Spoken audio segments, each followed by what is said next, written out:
Assemblymember Curtin.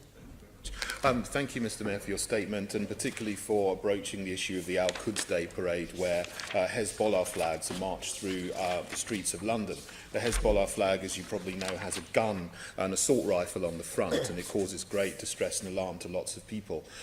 You did mention the loophole that allows it to happen, in that the political wing of Hezbollah is not prescribed as a terrorist organisation, whereas the military wing is.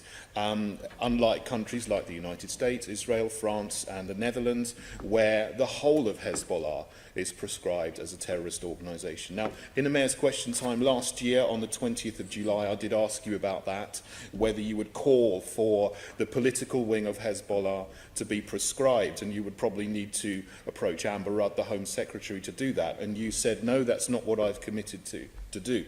But in the light of everything that's happened this year, and what you know now is maybe more than what you knew 11 months ago after a year in the job, I want to ask you again, Mr Mayor, will you call or do anything to ask and see that the political wing of Hezbollah is proscribed as a terrorist organisation in this country? Because that will close the loophole that stops people marching through the streets of London with a flag with a gun on it. Well, there's nothing stopping you writing to the Home Secretary. I will, and I hope you will wish me success. But you, as the Mayor, are in a very, very powerful position. If you do this, it will be a very powerful voice to stop this to close this loophole. Can I suggest, Chair, that the Assembly member sends me all the letters he sent over the last year, which I'll consider, and then I'll read those letters he sent and then decide whether to do so. But I remember the representations made by Senator Dismore, Senator Bacon, and others after the march last year, and I was concerned by representations made from the community, which is why I discussed this matter with the Commissioner and wrote to her.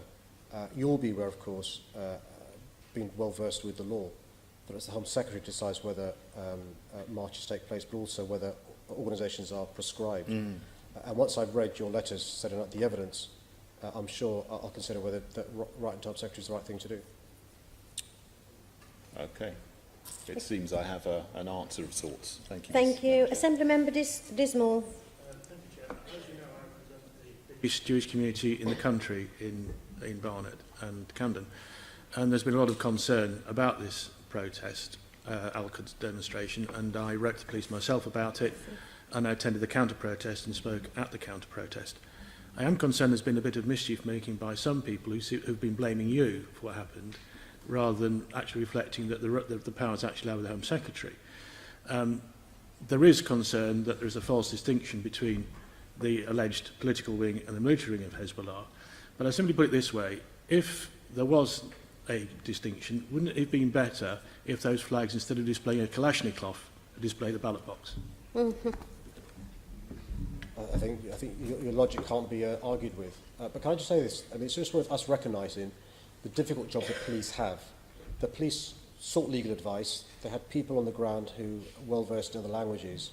But the law is the law, as you'll appreciate, and you'll be aware, of course, that the Home Secretary can, if she wanted to, prescribe the political wing of Hezbollah. She doesn't need to wait for a letter from Senator Curtin or the Mayor of London. And you're right, of course, but it's worth us also remind ourselves that a lot of people, a lot of Londoners, are caused huge distress by demonstrations with flags being waved, which is questioning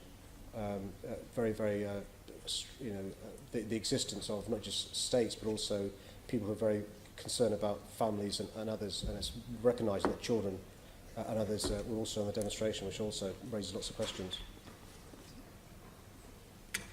Okay. Assemblymember Buff.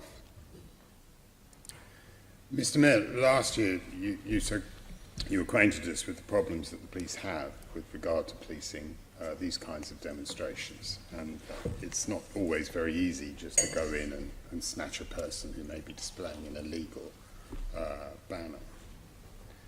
You did, however, at the time say that the police tend to use video and subsequently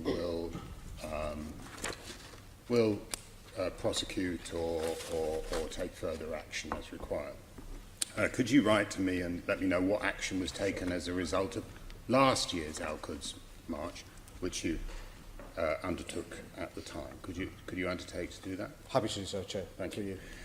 With regard to the questions that have already been raised with you, do you understand how difficult it is for the police to make that subtle distinction between what is the political wing and what is the military wing of an organisation that fundamentally, in its core, is a violent organisation?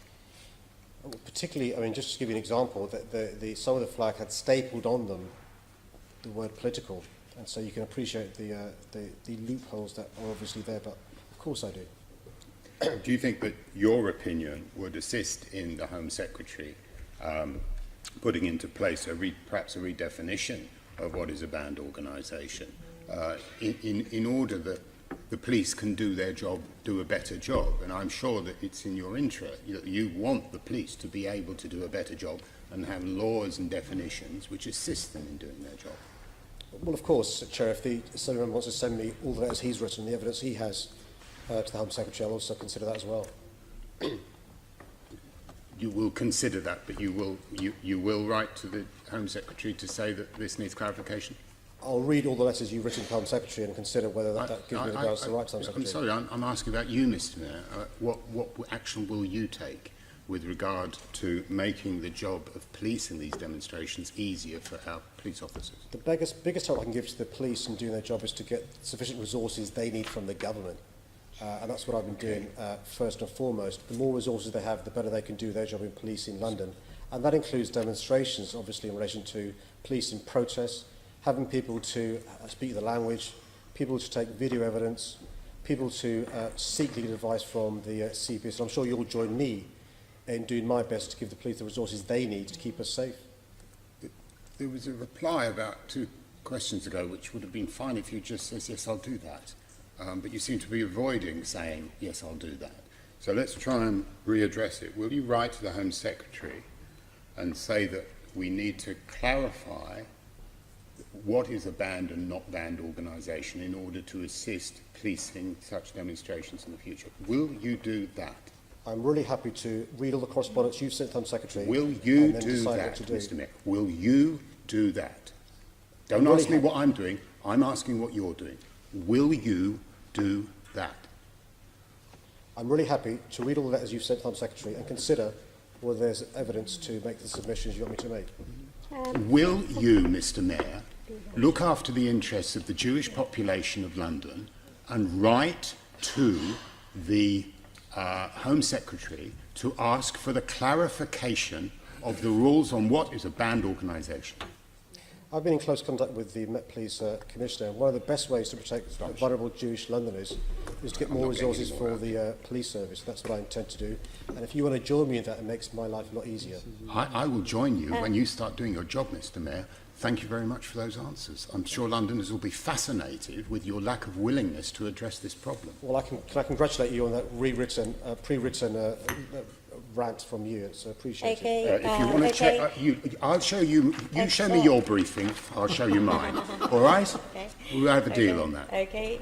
Calm down. Just calm down. It's, okay? no. Calm down. Mayor, that's my job. Okay. We'll move on. Thank you, Yes. Assembly Member Bob. A useless answer that I've ever seen in this assembly. Sorry, did you say something? I We didn't will hear you. move on. Chair, sorry, did he skip- No, we're moving on. We are moving on.